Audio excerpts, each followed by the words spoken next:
ये हमारा हिंदी का पहला क्लास है जो शब्द रचना से लिया गया है। इसमें 20 क्वेश्चन है जो टोटली ऑप्शनल के रूप में है।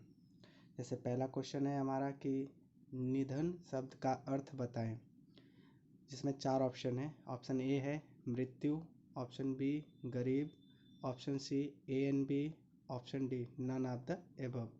निधन शब्द का सही अर्थ होगा मृत्यु। निधन मतलब क्या होता है? मृत्यु। क्वेश्चन नंबर 2, तरंग शब्द का अर्थ बताएं। ए लहर, बी घोड़ा, सी जंगल, डी घर। तरंग, तरंग मतलब होता है लहर, तो ऑप्शन ए हमारा सही होगा। क्वेश्चन नंबर 3, निंदा शब्द का विलोम शब्द क्या होगा। ए स्तुति, बी प्रेम, सी अनुराग, डी शांति। तो निंदा शब्द का विलोम होता है स्तुति, जो ऑप्शन नंबर ए में दिया गया है। यही हमारा ऑप्शन क्या होगा? सही होगा। मान शब्द का विलोम शब्द क्या होगा। ए सम्मान, बी अपमान, C A and B, D none of the above.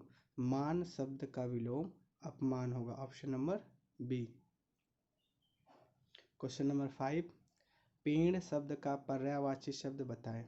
A बिटप, B Tanay, C Phulwari, D पुष्प। पेड़ शब्द का पर्यायवाची शब्द बिटप, ऑप्शन नंबर ए होगा। गंगा शब्द का पर्यायवाची शब्द बताएं। ए जलधि, बी क्षीर, सी पताका, डी सुरसरी। तो गंगा शब्द का पर्यायवाची इन चारों में से ऑप्शन नंबर डी सुरसरी है। क्वेश्चन नंबर 7, रचना के आधार पर शब्द कितने प्रकार होते हैं। रचना के आधार पर शब्द के 4 प्रकार होते हैं, तत्सम, तद्भव, देशज एंड विदेशज। इसलिए इन चारों ऑप्शन में से 1, 2, 3, 4 में से ऑप्शन नंबर डी हमारा क्या होगा? सही होगा। पान वाला शब्द किस प्रकार के शब्दों के अंतर्गत आता है। ऑप्शन ए यौगिक, बी योगरूढ़, C A and B, D none of the. पान वाला शब्द हमारा यौगिक है क्योंकि 2 शब्दों से मिलकर बना है, और रूढ़ शब्द जिन्हें अलग करने पे कोई मीनिंग ना निकले।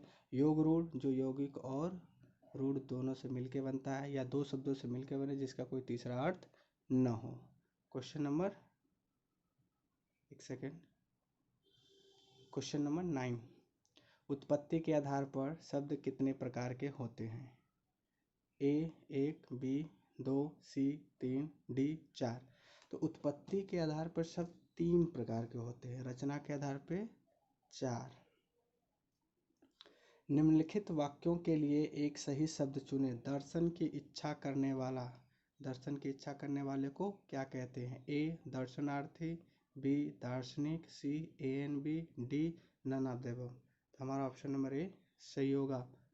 क्यों? क्योंकि जो दर्शन की इच्छा करता है उसे दर्शनार्थी बोलते हैं। क्वेश्चन नंबर 11, डैश बीता हुआ दिवस डैश मधुर ध्वनि। ऊपर दिए गए रिक्त स्थानों में नीचे दिए गए विकल्पों में सही अनेकार्थी शब्द चुनकर डालें। मतलब कि जो ऊपर खाली स्थान है उनमें एक शब्द ऐसा भरना है जो दोनों को पूर्ण करे। तो ए में हमारा दिया है कला, बी में दिया है कल, सी काल, डी परसों। कल, ऑप्शन नंबर बी कल सही हो। कैसे? कल बीता हुआ दिन भी होता है और कल एक मधुर ध्वनि होती है, कल कल की ध्वनि। चाबी शब्द कौन सी विदेशी भाषा से लिया गया है। ए अंग्रेजी, बी जापानी, सी तुर्की, डी पुर्तगाली। तो चाबी हमारा पुर्तगाली से लिया गया है। नीचे दिए विकल्पों में से चुनकर बताओ कि फुर्ती शब्द का तत्सम रूप क्या होगा। ए स्फूर्ति, बी तेजी, सी आलसी, डी निकम्मा। तो हमारा ऑप्शन नंबर ए सही होगा क्योंकि फुर्ती का तत्सम स्फूर्ति होगा। मत्स्य शब्द का तद्भव रूप क्या होगा। मतलब तद्भव मतलब बिगड़ा हुआ रूप, तो मत्स्य मतलब मछली, मतलब मत्स्य का बिगड़ा हुआ रूप क्या हो गया? मछली। सो ऑप्शन नंबर ए हमारा क्या हो जाएगा? सही हो जाएगा।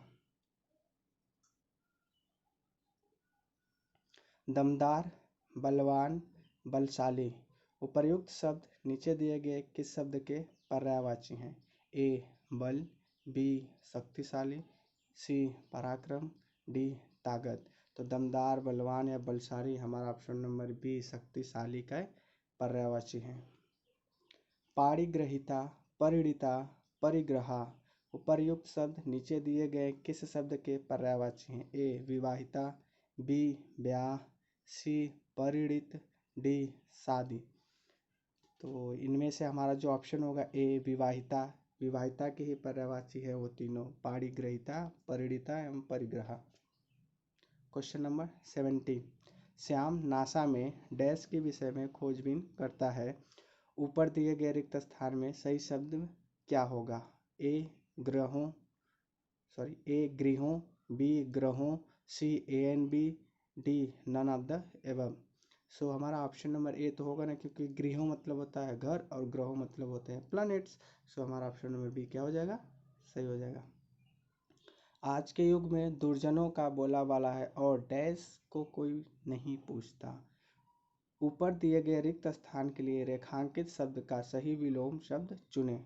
ए सत्यवानों, बी सज्जनों, सी सत्यवादी, डी धर्मपरायण।